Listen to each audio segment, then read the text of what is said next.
Great. Good afternoon, or good morning, or good evening, wherever you are in the world. But good afternoon from Dubai COP26. It's an exciting day today. It's Buildings Day, among other things. It's Urban Day. Welcome to the Cities Alliance event in cooperation with UNOPS. We're going to talk about sustainable construction, and particularly sustainable construction in informal settlements and in the context of the urban pores. I've heard a number of statistics throughout the day. 60 to 70% of buildings that will be existing by 2060 remain to be built. That is a frightening number. It also means, if you do the math, that we will double our housing stock by over the next 30 years. That construction will mainly happen in the global south and often in informal settlements by the urban pores as self-construction. Now, that is not only negative, this is an opportunity. There's an opportunity to empower the urban pores to be agents for change. And these are the topics that we will tackle over the next 60 minutes. I am very pleased to introduce our panelists. I didn't introduce myself. My name is Cédric de Meus. I work for Holcim, and I will be your moderator this afternoon. We are very pleased to welcome Carmen Vogt. Carmen, you are Head of Global Section Cities at GIZ. Jonathan Dwin, you are working with UNEP, UN Environment, on buildings and construction, and notably the global ABC, the Global Alliance for Buildings and Construction. We have Deborah Roberts. You are co-chair of the Intergovernmental Panel on Climate Change. It's always long to pronounce. We'll say IPCC. And we will welcome in a few minutes Yves-Laurent Sapoval, advisor at the French Ministry of Energy and Territories. Before I jump into the questions, I would like to give the floor to our host, Arne Jansen from the Cities Alliance, who will introduce the topic. Arne, do you want to sit here? You'll go there? Okay. Thank you. Thank you, Cédric, and welcome, Mr. Sapoval. Pas de problème.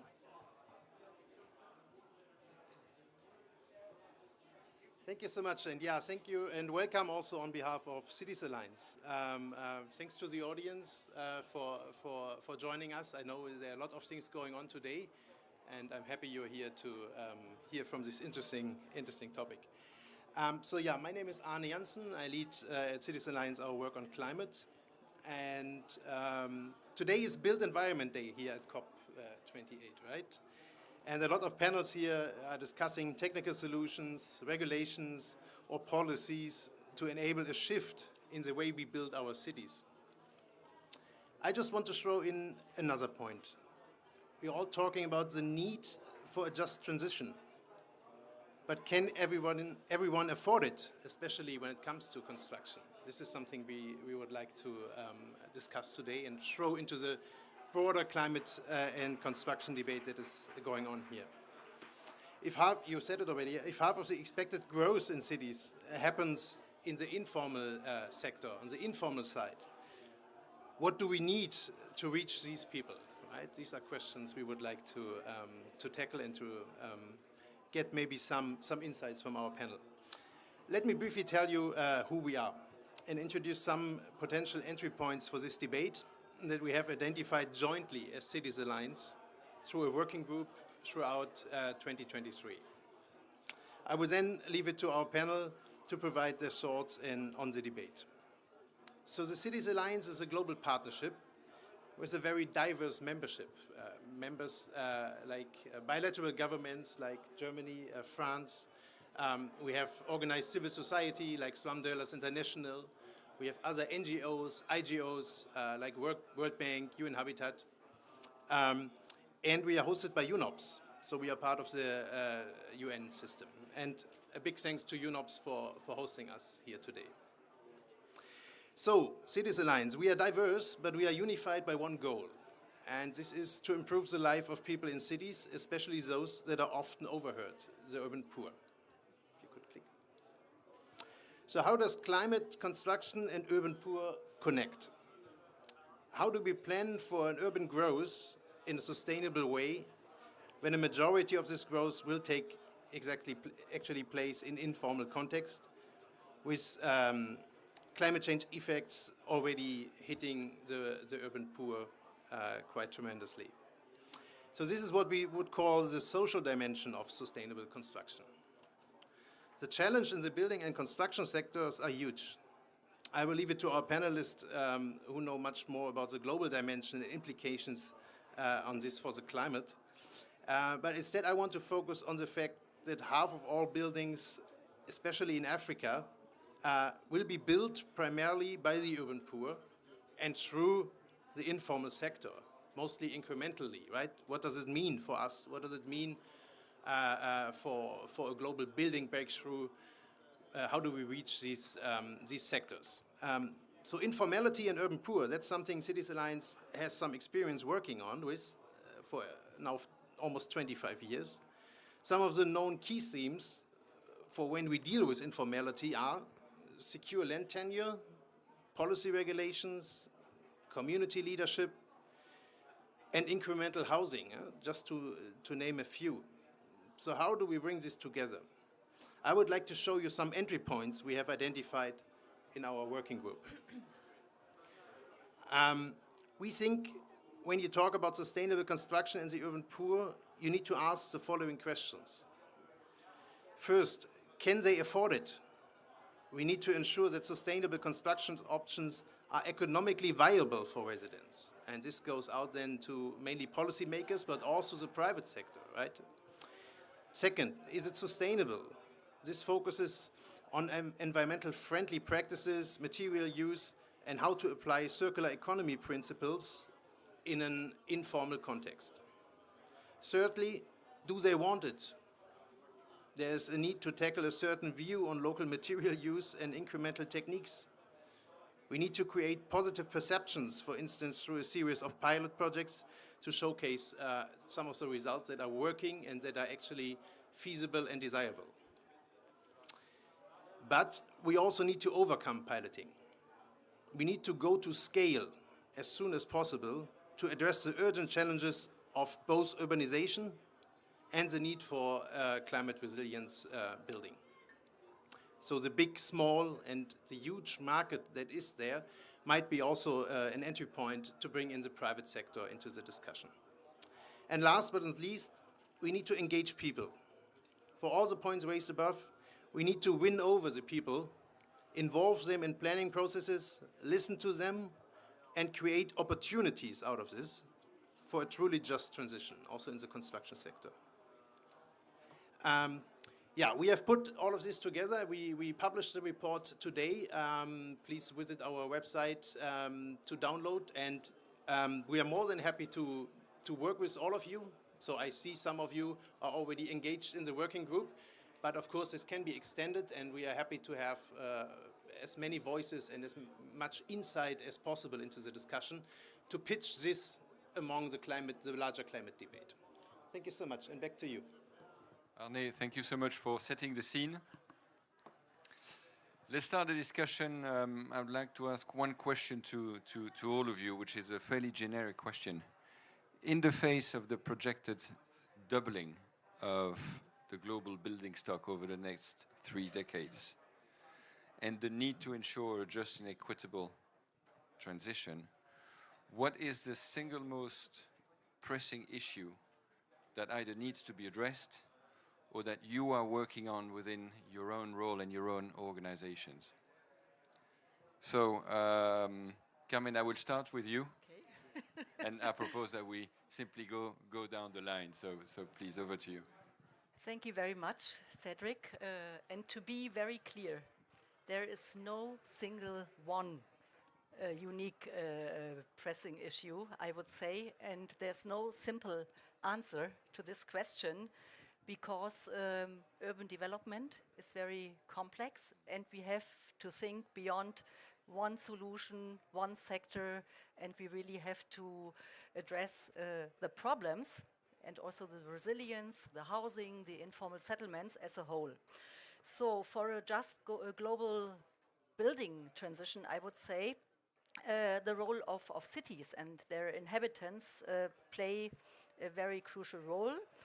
And in my view, we have to think in three dimensions to bridge the gap between mainly the climate and the social issues. So the three topics I would like to highlight very briefly now is climate, resources, and just transition. So you already mentioned one number, Cedric, and there are many others we have heard several times.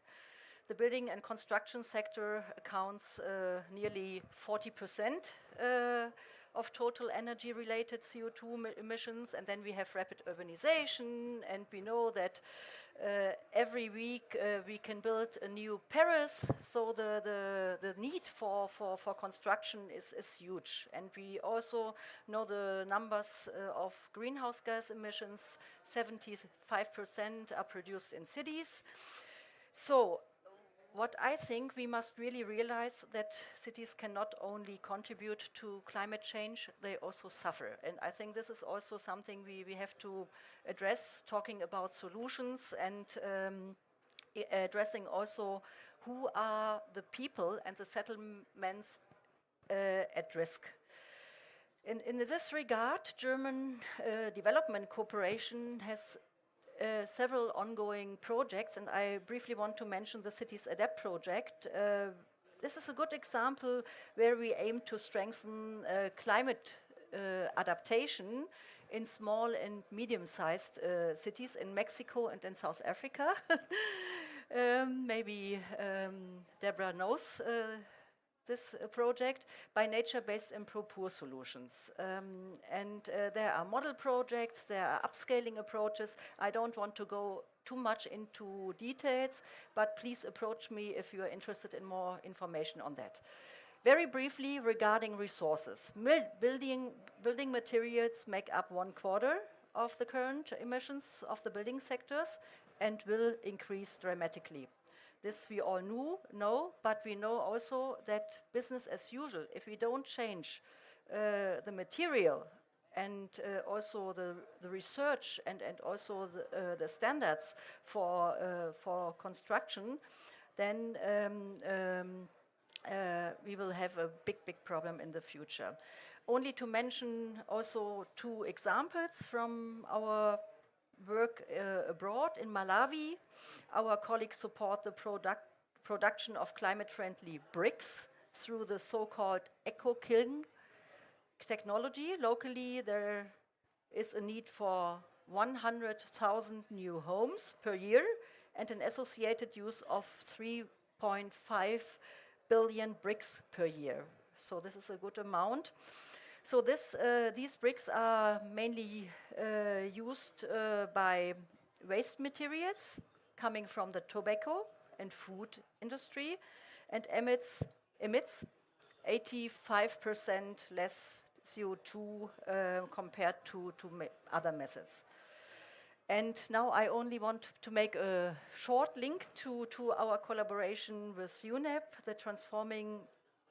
There we are having also ongoing partnership, and Jonathan, who is here, he knows much better than me what we are doing there, also strengthening circular approaches in Bangladesh, Senegal, and Ghana. And a few words referring to just transition.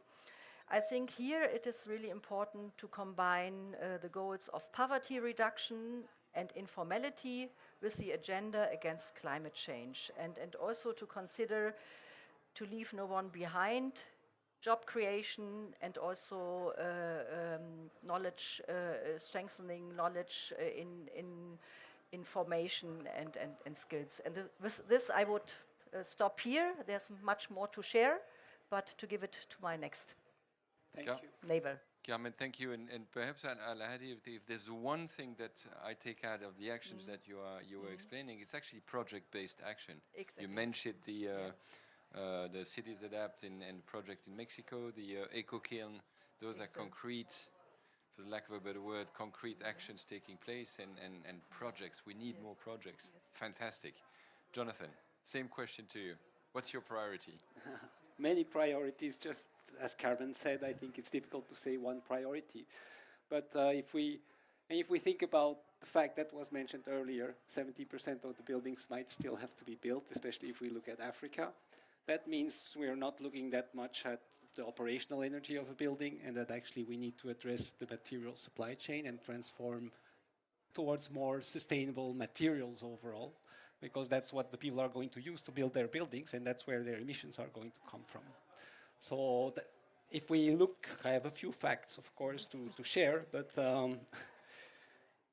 I mean, when we look between 1995 and 2015, the share of emissions from producing building materials grew from 15% to 23%, and that's coming from the International Resource Panel in UNEP.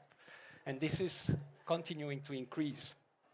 So we know that over time now in most of the countries, actually, it's the share of embodied carbon that will increase overall in the climate agenda under the building sector.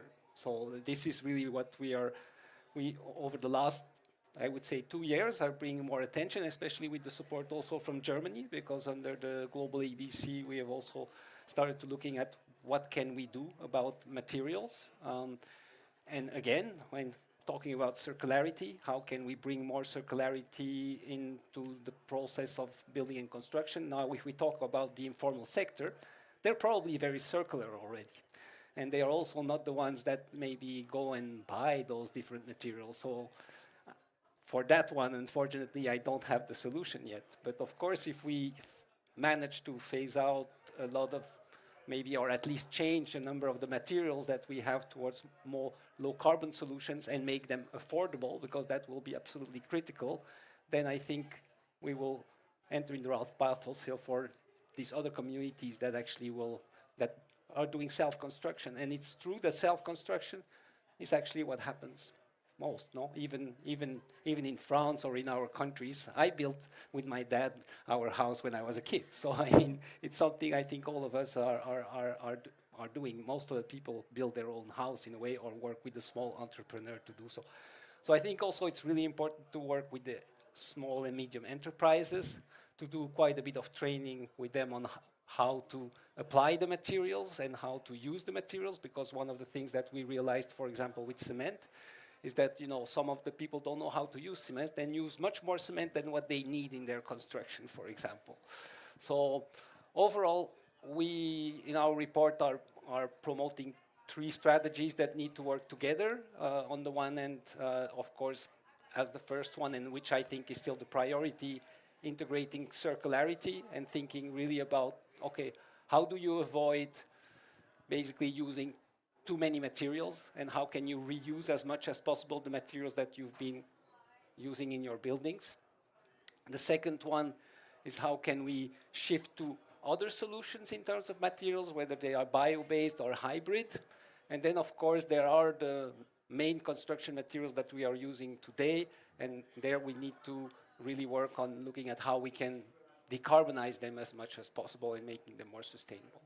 So, and yeah, we are currently working in 4 countries specifically, but what we always do when we get into a country is try to bring all the actors together and try to think, okay, what is the status of buildings and construction in your country, and what are the actions that you need to do to actually really transform it to a more sustainable, low carbon and resilient sector overall. And I think that's really important, bringing all these actors together so that we can change the policy with all the key stakeholders that are engaged in the building and construction sector. And this includes the civil society, and includes also, of course, the people that do the construction specifically. Great, thank you, Jonathan. So, material supply chain, the central topic that you are working on, making those supply chains circular, use materials better, decarbonize those materials that are more intensive. The good news for you, we've launched the building breakthrough, we've launched the cement breakthrough, so the globe is working towards that direction. Fantastic. Deborah, let me turn to you for your perspective again, the priority that you think we should focus on or that you are working on. Thanks, Cedric. And I think I'm the token scientist on the panel. As you noted, I was co-chair of Working Group 2 in the last assessment cycle, which was the 6th for the Intergovernmental Panel on Climate Change. And I think if I look at this problem from a scientific point of view, the one thing that really keeps me up at night and which is really not being discussed extensively at this particular COP, which I find very worrying because the science is all pointing in that direction, is no one is talking about how we manage many of the challenges and indeed opportunities that the previous two speakers have highlighted in a world where we temporarily overshoot 1.5 degrees Celsius. I think there's a strong and emerging core in the science body who are pointing to the fact that it's almost certain that we will go into overshoot. The question is by how much and how quickly will we be able to bring it down again to 1.5? Will we be able to bring it down again by the end of the century? And the reason we need to be concerned about the overshoot period is that the science or scientific assessment of the 6th assessment cycle pointed very clearly to the fact that that world of overshoot, which is exceeding a temperature goal and then returning to it at some later point in time, is a very different world to the one that we currently live in. It's a world of irreversible change. It's a world of more extremes. And so we need to be talking about a toolkit. And indeed, all of the things we've heard so far are standard toolkits. They're dealing with the here and now. But unfortunately, that here and now is not going to be the part of our future. There's probably a whole generation of people who are only going to live in a world of overshoot. And the question for me is, what is that toolkit? What do we need to do that's different during that period of time? What will be those irreversible changes? What will the impacts be? How do we keep options on the table? Can we be proactive in thinking about those changes in order to create safety nets? And we particularly have to think about that with regard to informal settlements, because here we're talking about the most exposed and vulnerable communities in the world. What do these changes mean for them? Very often in African city, we talk about nature-based solutions or ecosystem-based adaptations as a cost-effective way, potentially in informal settlements, to aid with taking the peak off flood risks. But the science is very clear. If we go into a world of overshoot, it's going to be the ecosystems that are most negatively impacted up front. So if the ecosystems can't do their jobs anymore, it puts hard pressure or increased pressure on infrastructure. That means greater cost. And the science has also pointed to the fact that while we've been using infrastructure to adapt, that's now leading to maladaptation. So the intent of those actions, in fact, is generating negative consequences. So the question we need to be asking, from all of these potential solutions we've heard, are they going to be viable in a world of 1.5 overshoot? Will they lead potentially to malmitigation, maladaptation? Then the big challenge for a world of 1.5 overshoot is ensuring that we keep that peak as low as possible and we bring the temperature back down to 1.5 as rapidly as possible. If nature is dysfunctional in many senses during that course of overshoot, infrastructure will have to bear the burden. It's the only other thing that can help us pull the emissions down. So it's not only about low carbon infrastructure, but it's about infrastructure that's a serious sink. And again, that requires, if you look at it, the African city and our different path of urbanization, that really requires us to think out the box. And no one is testing those boundaries. We're talking about standard methodologies if the world is not going to change. But the world will very shortly be quite different. I mean, if we look at the latest scientific papers after the 6th assessment report, we could cross that 1.5 barrier as early as 2029. Thanks. Deborah, thank you. If our ecosystems fail, it will put a lot of pressure on our infrastructure that need to be real sinks. I was talking with an architect the other day whose passion is to make buildings behave like trees. So it is possible, we're working with her on doing that at scale, making our urban environment a net carbon sink. So the good news is that there are professionals who are starting to work on that. We've heard from science that let's now turn to policy making. Yves Laurent, you work for the French Ministry of Environment. It's probably not the right term, but it changes. So give us your perspective from a policymaker's perspective on what should be the priority. What is the priority that you are working on in France to address these issues? Well, it's not easy to talk after you, to be true. You proposed me to be first in line, and I think I should have accepted this because it's not really. What can you say? A few things.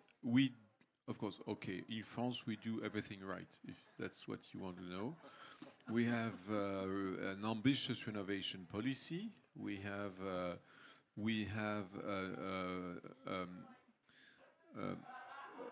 an ambitious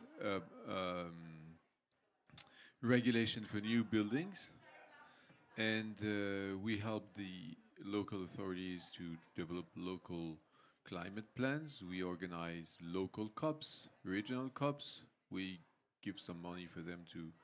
Well, in France, I would say that's when I don't know how to translate it in English. Maybe you can help me, Cédric, as you are very good in English. I can see you say quand je me regarde, when I look to myself, je me désole, et quand je me compare, je me console. I don't know how it is. If I look at myself, I feel sorry, and while I look at the world, I feel better in some way. I know it's when you no, because of course we are in an absolutely so lucky country, just like Germany. I mean, what can we say?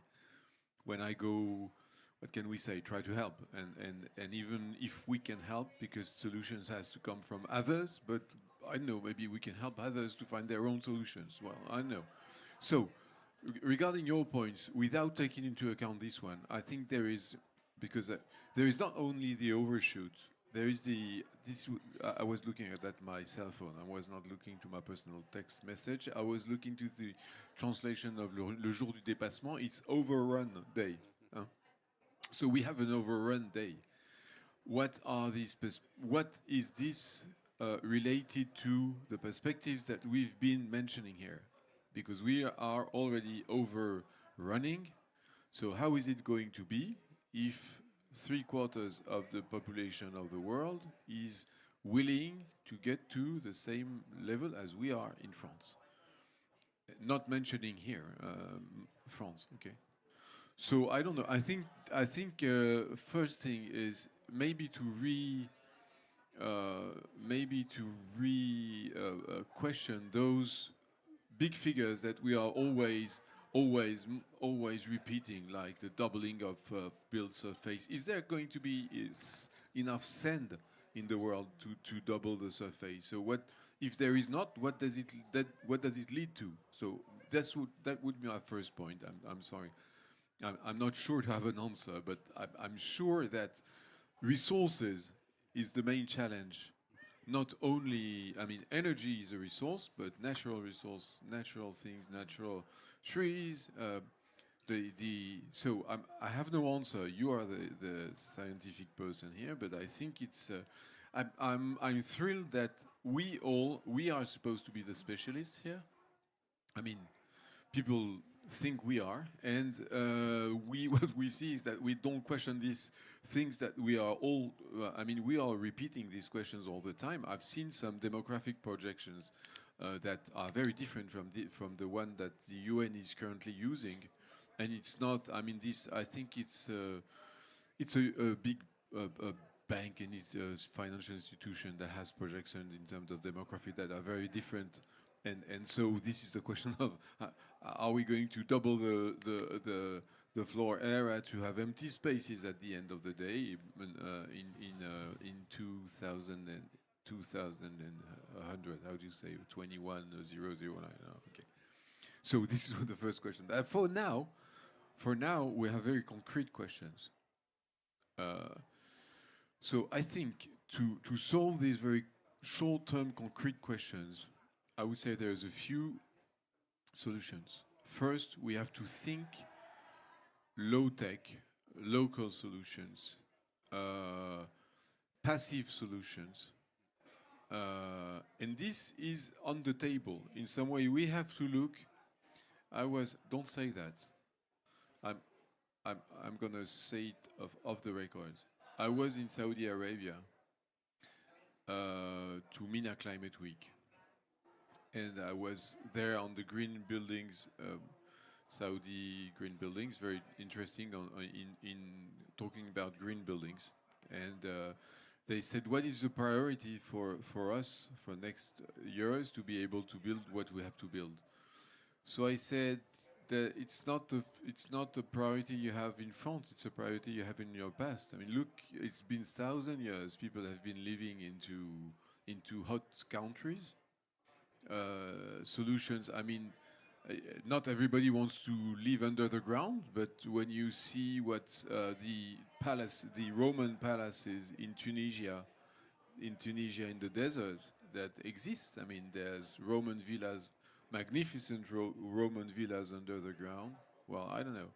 There's so wind solutions, some biodynamic solutions, how to use the little water you have to refresh the places and to do the proper wind circulation that works. So this is very, in some way, this is very low-tech solutions. And when you avoid avoid is really what is, in some way, it's the easiest thing to do. I mean, you don't have to run about things. Avoid is how do you call that? Well, avoid avoid before is probably the simplest solution, technically. Okay. Second thing, I'm sorry, maybe I'm too long. Second thing is development banks or financial institutions need to think about different ways to finance and specifically to finance housing. I think it is not sustainable to think that for example, to avoid thinking of rental housing as a solution. Social rental housing is a solution. It's not implemented. Everybody says, I was in a country, I won't quote it. I was in a country, I was discussing with the minister in charge of housing, and I said, try rental. He said, rental interest, nobody's interested in social renting. I mean, nobody wants to rent, everybody wants to be an owner. So I go to the capital and I look the statistics, and 80% of the people living there are tenants. I mean, rent. Okay, so these new solutions cut the property of the ground, of the soil, of the land from the property of the building. This cuts by 1/3 in some cases. So you can rent an equipped land that would avoid a savage urban growing. You can rent this, and be even the owner of your house that would be on it. Those solutions exist. So there are solutions to what I see is that I was launching the buildings breakthrough a few hours ago, and I'm discussing with UN Habitat on solutions for housing, and these are two separate hands working, one on the side and the other one on the other side. So I would say one solution would be to try to put these hands together. Thank you. Yves Laurent, you mentioned low-tech, low-cost, local solutions, besides moving underground. You also mentioned different financing mechanism, but let's stay on the regulatory framework, public policy. You mentioned an innovative policy in France, and it's a very innovative one. I suppose you were referring to the famous RE 2020, which is driving the behavior in the full value chain of the construction value chain in your country, in France. Now, this is an ambitious policy which is working, which is moving the needle. Are such policies needed? Can it be a tool to address the needs in the global south of the urban poor? Are there solutions with public policy that would help to advance faster? Carmen, perhaps I start with you. Of course, talking about public policies and building standards, it's extremely national-oriented topic, I would say. Yes, you can't standardize at a global level, at a regional level, and so on and so on. But what is needed, therefore, is a very close collaboration between public and private sector, and I would also add really to integrate also the demand side, the users, the population, the individuals or specific groups. And considering this, there are so many individual good solutions, also interesting solutions from science, from the local level on construction material in a circular way, and also addressing the whole value chain. And I think it is so important to bring these maybe sometimes small solutions or to investors, to private sector, and to make it big, I would say. So the local material in specific countries is absolutely key, also coming from a development cooperation perspective, also strengthening, of course, the local economic development and so on. So it is really important to bring together the private sector with the policymakers, and very important would be how to facilitate an upscaling and knowledge transfer, at least to accelerate the action also for global building transition. I think this is very important. Thank you, Carmen. Jonathan, what's your perspective on the public policy framework and the role of the public policy framework to address the issues of informal settlements and urban poors to ensure the just transition? It's a complex question, but I definitely, I mean, policies are there, and in principle, governments are elected by people. So for me, it's of course, you know, it's the policymakers who also have to help setting the policies in place that will help improve the livelihoods or make sure that the people can live in a comfortable way as much as possible, or at least that's the idea. And there I agree with I mean, the first step is definitely to have the right coalitions in place, so working together, as we mentioned already earlier. But then I think it's also really important now, especially to couple better, you know, the social and the environmental aspects. I think, you know, from personal perspective, I feel that, you know, when all the attention moved to climate change, we moved away from sustainable development. And I think if we had kept sustainable development as that's what we are looking for, we would not have lost the social aspect. And today, we are here at COP again, and now over the last 2-3 years, everybody's talking about just transition and is bringing back this social element, because of course the social element is critical.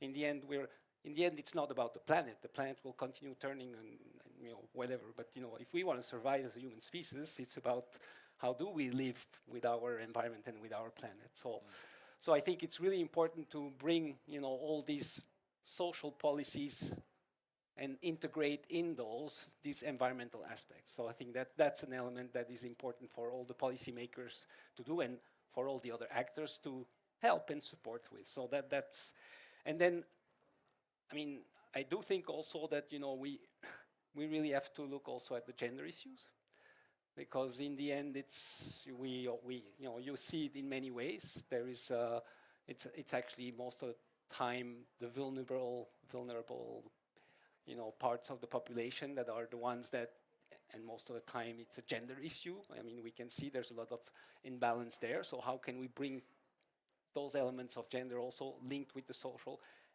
And I mean, it's an aspect of social, of course, but I think this part of gender also definitely needs to be integrated well in all these discussions, and actually bringing women as actors also on board in this work and in construction.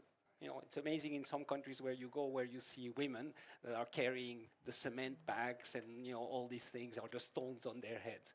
It's not something that we see in France. And often you say, oh, the construction sector, it's a male sector. But actually, there are a lot of female workers. And so the workers, that's the other thing. The workers are now going to work in conditions that are actually going to be more and more terrible with the change of the climate. So I think that's another aspect that also is critical to look into when we talk about the whole policy aspect. So I think the policies have a role to play, or at least I think all the people are looking at, well, we elected the government, we're counting to some extent on them. I agree that the government cannot do everything, and that's where it's important also that all the other actors, and especially the private sector, and I would say the strong economic private sector really needs to support also the social and environmental dimension. Interesting. Interesting you brought the gender issue. I was hearing a discussion led by Sheila Patel, the Roof Over Our Head initiative this morning. Women have a major role to play in the resilience of informal settlements all around the world. So it's a massive issue, absolutely. Deborah, let me turn to you. Same question on the public policy framework. So let me take off my science hat and put on my local government hat. I think it's really easy to talk about public policy. It's a bunny you can pull out of a hat like a magician. In fact, it's really difficult to change public policy, extremely difficult. And if one is talking, and here from speaking from 3 decades of experience working in a local government in Africa, if one is looking at changing public policy around infrastructure and construction, it's a particularly conservative arena of policy because of the liability issues. I was just talking to a colleague here who was saying that the project he's working on, they're looking at experimenting with cement and putting in graphene so that you use less steel, for example, but no engineer will actually sign off on that. And so it becomes very difficult to change policy where you've got a situation where, for example, professional indemnity just refuses. So you can experiment with the new materials, but if your engineers who are to certify developments refuse to sign it off because of indemnity, that's a problem. And I've seen that many times in South Africa, particularly because African urbanization has to take a different track. It has to use alternative materials, but engineers simply don't like it and won't sign off. So it becomes very difficult to change policy in that sense. So, it's not a case of waving a magic wand, certainly in our circumstances. We've mentioned gender, but another challenge in terms of changing public policy is tenure. Infrastructure is something that goes into a geography, into a place. And the question is, who owns that land? And if you look at a continent like Africa, tenure and land remain very contested issues at this particular point in time. And African cities have quite a unique challenge in the sense that if you look at a city like Durban, for example, where I live and work, 40% of our land area is controlled by traditional authorities, so tribal authorities, not by the city hall of that city. And so you have two different approaches to land use and land planning operating in the same urban landscape that don't at all work together. So the point I want to underscore is it's all well and good to talk about policy change, but we need to realize that there are some fundamental changes, structural changes in professional requirements in terms of issues like land tenure that we would need to get over first. And that means it'll be a long time to change it generally. And we simply don't have that time, going back to my previous point, And so I think we've got a difficult nexus of challenges coming. And can we add a point on enforcement? Because you can have all the standards and regulations that we've seen in the events that we've seen over the last year, few months where the earthquake took place, that actually it was a lack of enforcement of the building codes and the behavior of entrepreneurs and other professionals just simply not building adequately and leading to the Absolutely. catastrophes that we've seen. Absolutely. 100%. Yves Laurent. Yeah, same question. Well, I'll say, so first, technically life cycle assessment, I would say. This is technical. Politically, as I mean, I know bureaucratically or politically, I don't know. You don't succeed in putting in place in such a conservative, as you say, ambiance. You cannot do it on your own when you're a government. We've been doing that. Took years to change regulation in France. We gathered all the partners, all the stakeholders of the value chain of the building, trying to know what was possible to do. So of course we gave it a push, like we wanted. I mean, the role of the governments was sometimes to go as far as possible. But sometimes the companies, they want some more regulation. This is something I learned with you. No, because when we always have people that say we don't want regulation is too complicated, etc. But the enormous amount of investment that are going to be necessary to this transition have to be positioned in some kind of a strategic way. They have to see the point. They have to have the long-term vision. And only governments can set up a long-term vision saying the regulation in 12 years, in 20 years is going to be this one. This is going to be the regulation 20 years. So you have to adapt your chain of production, etc., to be able to be able to comply to this. But it's not something you do like that. It's something that takes time, investment, norms, and you know that from the cement industry. So gather people, discuss with all the partners of the value chain, and this is what we reproduced at the global level with the global ABC. We gathered all the partners of the value chain to say how can we discuss and together go further, and this is what we're going to do with the Global Forum on Buildings and Construction, on Buildings and Climate, that we're going to have on the 7th and the 8th of March in Paris. We want to discuss with partners because, imagine that, we will be gathering for the first time ever the ministers in charge of construction. There has never been, well, I don't know, I'm not that old, I'm only 61 years old, so but there has never been a meeting of ministers in charge of construction at the global level. We had the first one 2 years ago in Europe only Europe. It was the first time in Europe.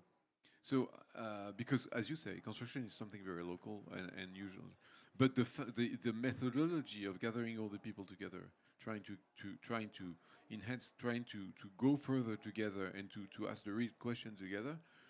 This is what we've done in France, and finally, it doesn't work, but it works as much as it can work. Let's say it's not perfect.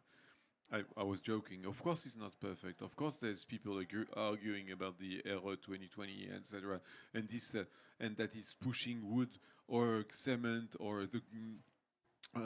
According to the. For example, we are all wrong. We are assessing life cycle assessment of a building on a 50 years basis. Who thinks that a building that is built today is going to last only 50 years? It would either think that we are able to recycle all the material of the buildings, or that we are going to use all the planets 50 times in 50 years. That's impossible. So life cycle assessments should be in longer terms to adapt to the real world we have. So nothing is perfect, but the fact of working in partnership, gathering all the stakeholders, is really the only way to go further. That's all. And talking about that, I'm really sorry, but I need to do exactly this, working with the stakeholders, with a breakthrough first technical meeting that we're having at 5 o'clock. And it would be not very polite for the first one not to be there. But so just finish before I let you go. Yeah. What's your wish for COP28 in addressing resilience urban communities? No, it's already my wish was to launch the buildings breakthrough. I'm very modest. I only have wish that I can totally fulfill. Happy with that. No, my wish is that the forum. No, really.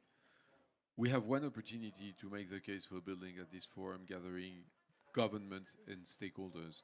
This either will be a success, and I don't know, Germany will say, we want to organize the same thing in 2-3 years to see where we are. Either it will be a failure, and okay, let's go back home. So so you know what's my wish. Thank you. I'm sorry I have to go. I hate that, but Good luck with the first technical meeting of the buildings breakthrough, a major milestone here at COP. So we're running out of speakers and running out of time. So let me ask the same question to both of you, Deborah and Carmen. What's your wish for COP28? What can be achieved here in Dubai to improve the resilience of our urban environment and addressing the needs of urban pores? Well, I think there's a foundational problem. We've been talking about infrastructure. A lot of that is linked to the world's cities. We've seen progress, I think, at this COP in recognizing that cities are an important geography for action. We had the local climate action summit a couple of days back, which was, again, a first. Obviously, we've got the thematic day today. But quite frankly, given the challenges we've all highlighted, the opportunities we've underscored, unless local governments are actually in the negotiations, leveraging the national policy decisions that are being made there, a lot of this will remain side event and thematic day discussion. As indicated, if it doesn't work, we'll go home. And I think that's the problem. Structurally, we're not set up to take many of these big ideas really to where the decisions are being made, and that is my concern. We've still got a gap there. Whether there'll be any progress on that here, I'm not certain. Maybe it'll take another 28 COPs. That just seems to be the nature of these things. Thank you. Carmen. I totally agree what Deborah has said, and additionally, I think it will be very important if we start from here to link the loss and damage discussion also in relation how the loss will be rebuilt, and also consider the aspects of our discussion today. I consider the loss and damage discussion so far, of course it's about the framework and the funding so far, but oriented to a very rural and coastal maybe area. We have to think about settlements, informal settlements, and how to rebuild affordable housing, for example. This would be my wish, to start from here. And summing up, it's about capacities and finance. This is what is needed in a nutshell, also funding, fomenting sustainable structures in buildings and construction. What a wonderful way to close. Thank you for having summarized it for me. That makes my life a lot easier. Should I turn? We are over time. Should I turn to you, Arne? Yes. Yeah. Thank you so much for being so generous. I think before I make my comment, just a quick reaction to the issue of public policy. That I think sometimes it's not the what, but the how such policies are being made. That what is the role of the local voices, are the policies inclusive and so forth. So I think governments can make policies overnight in some instances, but I think it depends whether those policies are responding to the real issues on the ground. Then in terms of what I wanted to also contribute in terms of the presentations, and thank you very much for the insightful conversation from the speakers. I think on the issue of decarbonization, whether informal settlement do have a role, a contribution in decarbonizing going forward. I think it's such a paradox that we are having these conversations at a time where also the climate emergency is also increasing. So climate emergency by nature, or rather traditionally, it also demanding buildings to be retrofitted. Retrofitting also means carbon emissions might be. Currently, this is what is happening. So I think it's a big challenge, and thank you for raising that up. But I think looking at informal settlements, I think it's even a bigger challenge. Informal settlements by their nature are not homogeneous. There are a lot of typologies, which might also require a different method altogether in terms of responding. Then let me also make reference to some study. SDI is also partnering with IIED, looking specifically on the governance of building materials. I think some key insights that we've actually realized from there is to what extent is the decision of a building material an individual at household level, or rather the contribution of policies altogether, and also the tenure issues. So sometimes the tenure, the building materials, they might also be need to be seen, the intricate connection with the policy aspect and so forth. Then lastly, on the issue of the technical conversations, I'm just not sure how we can connect these conversations to the ongoing surge in informal settlement expansion that is happening. Unfortunately, it will not wait for us to reach a consensus, so that now, say, informal settlements are beginning to grow. As we speak, a shack is being constructed, but the issue is, how do we ensure that these conversations quickly trickles down and such insights and lessons are being co-opted as we kind of progress? And I think for me, the only issue could be the co-production element, co-production in terms of policy, co-production in terms of the construction, but institutionalize some space where these communities or local communities also contribute. Lastly, as I conclude, unfortunately, in most of the context, the challenges when talking of the informal settlements, again, the other paradox is the private sector is mostly out of looking for profit. But then when talking of informal settlements, it might be very difficult to involve the private sector. But I think the big challenge is we still need their input. How do we incentivize their involvement? But specifically looking at the affordability part. And for me, a very good answer could be giving more role to the community, so that I think the bill at the end of the day is kept at a very low minimum and everyone could actually afford. Others, thank you very much.